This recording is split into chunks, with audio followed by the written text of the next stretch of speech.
Fin du troisième cycle du livre de Job. Nous allons écouter aujourd'hui ensemble les chapitres 29, 30 et 31 qui sont longs.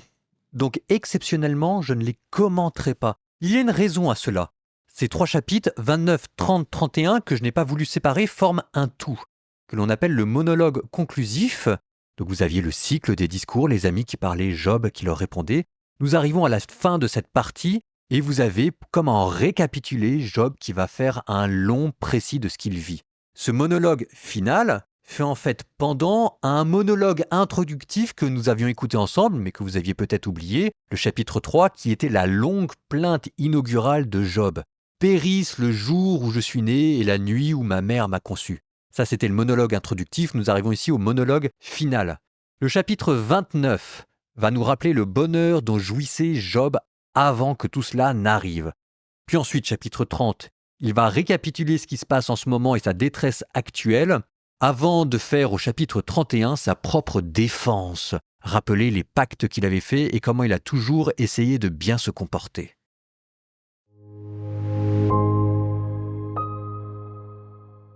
Job reprit le fil de son propos et dit « Ah, qui me rendra tel que j'étais au temps jadis, au jour où Dieu me tenait en sa garde, lorsqu'il faisait briller sa lampe sur ma tête et que dans les ténèbres je marchais à sa lumière, tel j'étais à l'automne de mes jours, quand Dieu était le familier de ma demeure, quand le puissant était encore avec moi et que mes garçons m'entouraient, quand je lavais mes pieds dans le lait et que le rocher près de moi ruisselait d'huile à flots.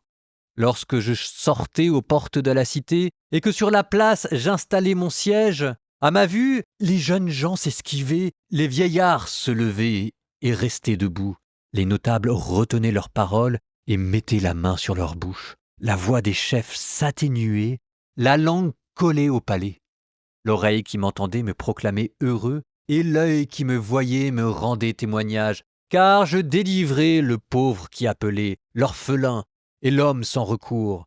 La bénédiction du mourant venait sur moi, et je faisais crier de joie le cœur de la veuve. Je revêtais la justice, c'était mon vêtement. Mon droit me servait de manteau et de turban. J'étais les yeux de l'aveugle et les pieds du boiteux.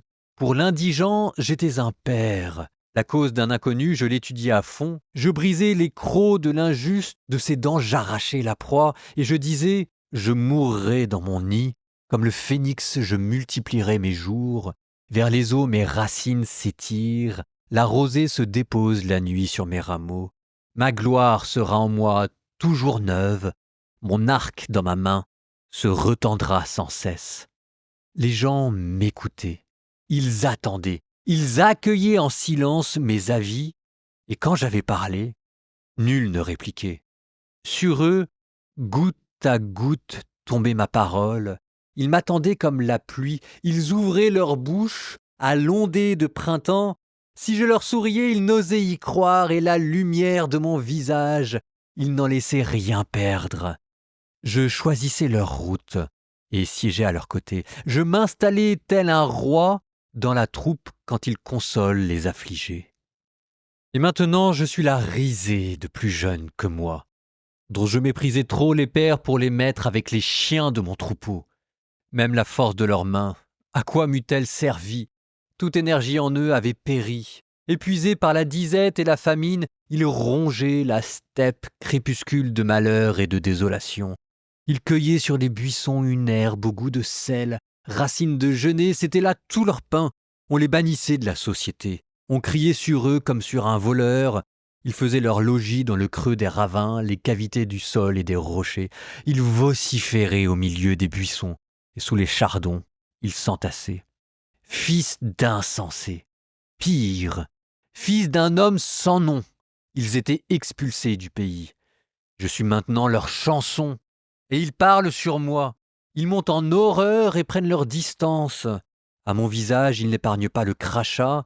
Parce que Dieu a relâché la corde de mon arc et m'a humilié, eux, devant moi, perdent toute retenue. À ma droite surgit la canaille. Ils me font lâcher pied, ils élèvent contre moi leur rampe de malheur, ils détruisent mon sentier et s'affairent à ma ruine sans avoir besoin d'aide. Ils arrivent comme par une large brèche, Sous les décombres, il se bouscule. Les terreurs se tournent contre moi. Ma dignité est emportée par le vent. Mon salut est passé comme nuage. Et maintenant mon âme en moi s'épanche. Des jours d'affliction m'ont saisi. La nuit transperce mes os. Et ce qui me ronge n'a pas de répit. Avec une grande violence, Dieu saisit mon vêtement. Il me serre au col de ma tunique. Il m'a jeté dans la fange. Me voici pareil à la poussière et à la cendre. Vers toi je crie, et tu ne réponds pas. Je me tiens devant toi, et tu me fixes du regard. Tu es devenu cruel pour moi. De ta poigne vigoureuse, tu t'acharnes sur moi. Tu m'emportes sur le vent, tu m'y fais chevaucher. Tu me dissous dans l'orage. Oui, je le sais, tu me ramènes à la mort, au rendez-vous de tout vivant. Pourtant, on ne porte pas la main sur celui qui s'effondre si, dans son malheur, il crie. Et n'ai-je pas pleuré sur l'homme à la vie dure? Mon âme ne s'est-elle pas émue sur l'indigent? J'espérais le bonheur, et c'est le malheur qui survient. J'attendais la lumière, et vient l'obscurité. Mes entrailles bouillonnent sans repos. Des jours d'affliction viennent à ma rencontre. Je marche, assombri, sans soleil. Je me lève dans l'assemblée et je crie. Me voici devenu le frère des chacals, le compagnon des autruches. Ma peau a noirci sur moi, mes os brûlent de fièvre, ma cithare sert à la plainte et ma flûte à la voix des pleureurs. J'avais conclu un pacte avec mes yeux. Comment alors aurais-je fixé du regard une jeune fille vierge? Quel est donc le sort que de là-haut Dieu assigne? Quelle part le puissant réserve-t-il depuis les hauteurs célestes? N'est-ce pas le malheur pour l'injuste et l'infortune pour les artisans du mal? Ne voit-il pas mes chemins? De toutes mes démarches ne fait-il point le compte? Si j'ai fait route avec le mensonge, si j'ai hâté le pas vers la fausseté, qu'il me pèse sur une juste balance, et Dieu reconnaîtra alors mon intégrité.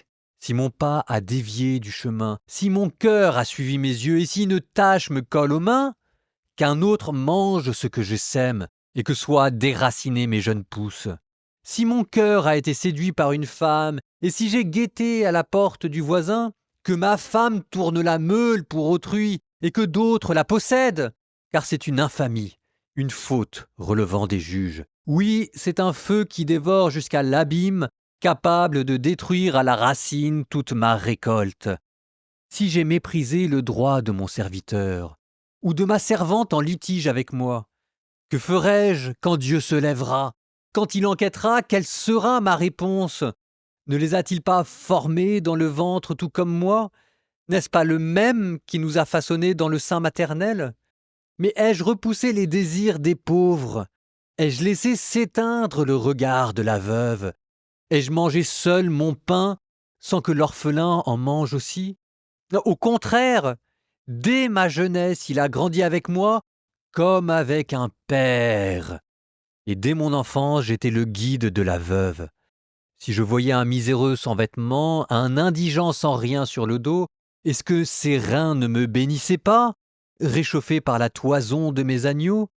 Si contre l'orphelin j'ai brandi la main, parce que je me voyais soutenu par les notables, que mon épaule tombe de ma nuque et que mon bras se brise au coude, car le châtiment de Dieu serait ma terreur, et devant sa majesté je ne pourrais tenir.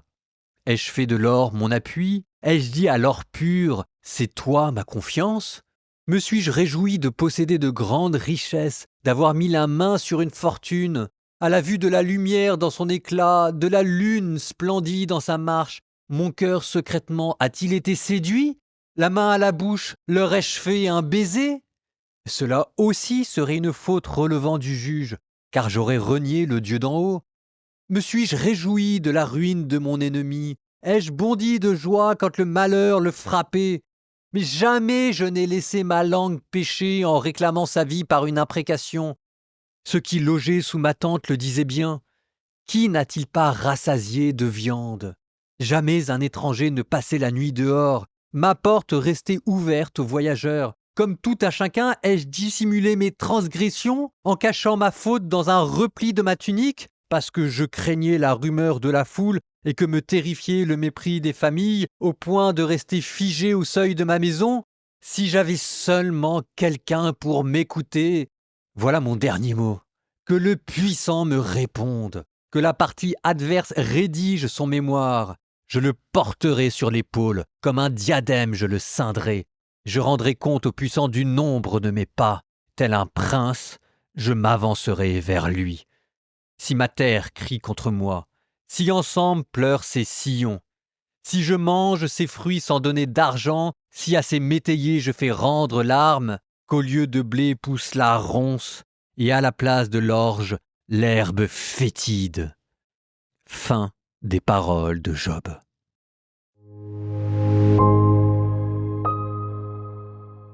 Je vous l'avais dit, je ne commenterai pas, et vous avez entendu les paroles finales. Fin des paroles de Job. Dans les autres parties, cette fois-ci, ce sera autre chose, une révélation. Je voudrais juste, en guise de prière, et comme sous forme d'examen de conscience, reprendre les paroles de Job pour que nous nous interrogions sur nous-mêmes et notre manière de vivre. Au nom du Père et du Fils et du Saint-Esprit. Si j'ai méprisé le droit de mon serviteur ou de ma servante en litige avec moi, que ferai-je quand Dieu se lèvera? Quand il enquêtera, quelle sera ma réponse? Ne les a-t-il pas formés dans le ventre tout comme moi? Ai-je repoussé les désirs des pauvres? Ai-je laissé s'éteindre le regard de la veuve? Ai-je mangé seul mon morceau de pain sans que l'orphelin en mange aussi? Ces interrogations, je vous les laisse comme un examen de conscience.